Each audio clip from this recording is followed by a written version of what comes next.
Well, I screwed up a while ago and didn't have it on, didn't have my camera on when I cut these angles straight down with the square cutter on this keeper ring.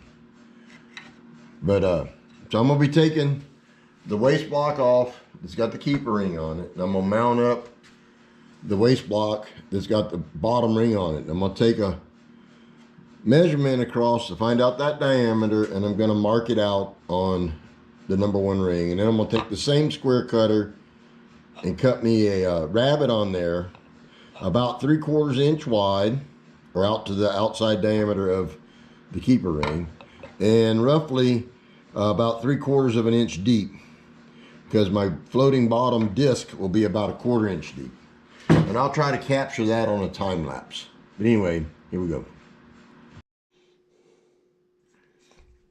So the pencil line that you see on there is going to cut it out just to the inside of it to like 4.5. I believe the keeper ring is measuring 4 11/16.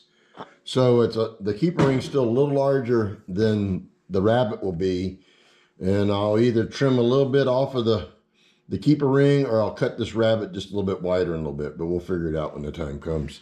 So I'm gonna see if I can catch this in time warp this time so you guys can see it being cut later.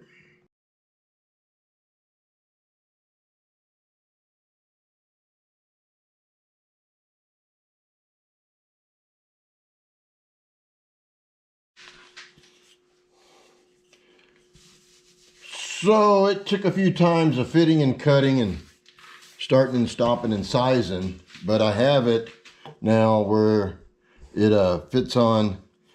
The keeper ring will slide in about 1/4 inch, which is about what I want, and fit nice and snug. And I'm gonna make a floating disc out of a piece of mahogany I have, and then I'll get it milled to be about 1/4 inch thick, and I'll cut it, or roughly cut it to that diameter, to where it has about a 32nd to a 16th inch of slop, so the disc will move, and then we'll insert that keeper ring in there. Anyway, later. So here's my floating disc, and I'll brand it before I put it in. We'll also wax the edge of it here with some wax so that no glue will stick it in there, okay? As you can see, it has room to move, okay? And then I also tuned up the diameter and the squareness of that opening on that rabbet so that my keeper ring slips in a little bit, and it'll be a small amount. It will glue in, and the #1 ring will actually cover that seam. So we'll get that. I'm gonna cut off the keeper ring, and I'll film that in a time warp, and then we'll glue it all together later.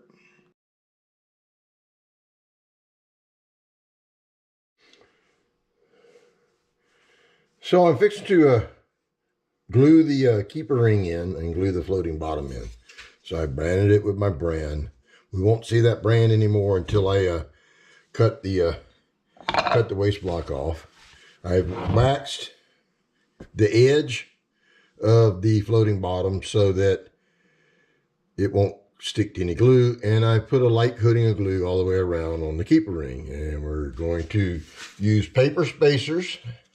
I like to use paper spacers to make sure that I'm not pressing firm on the floating bottom like that. And that ensures that I'm not pressing down and pinching the floating bottom, so it will stay floating. And there we go, just like that. And we will pull those spacers out after a little bit, once everything's set up.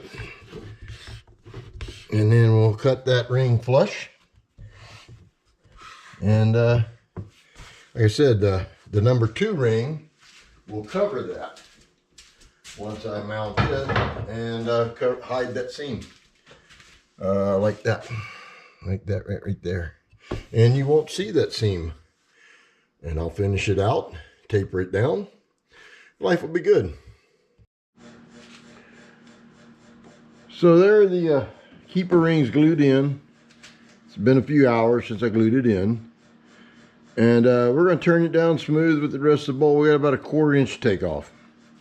And I'm going to try to get that on camera. See what I can do here. I'll be using a another carbide cutter. It's a square #2 radius. Slight curvature. I can take little bits at a time. And here we go.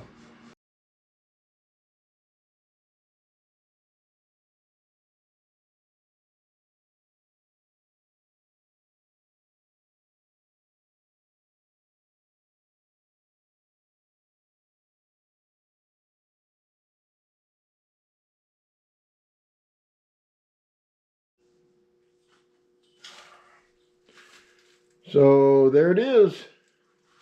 It's all laid out. It's about a little over a 1/4 inch thick, most probably. And ready for the next ring. Nice and flat. Like I said, that seam will be hidden. That seam will be hidden by the next ring on top. Anyway, there it goes.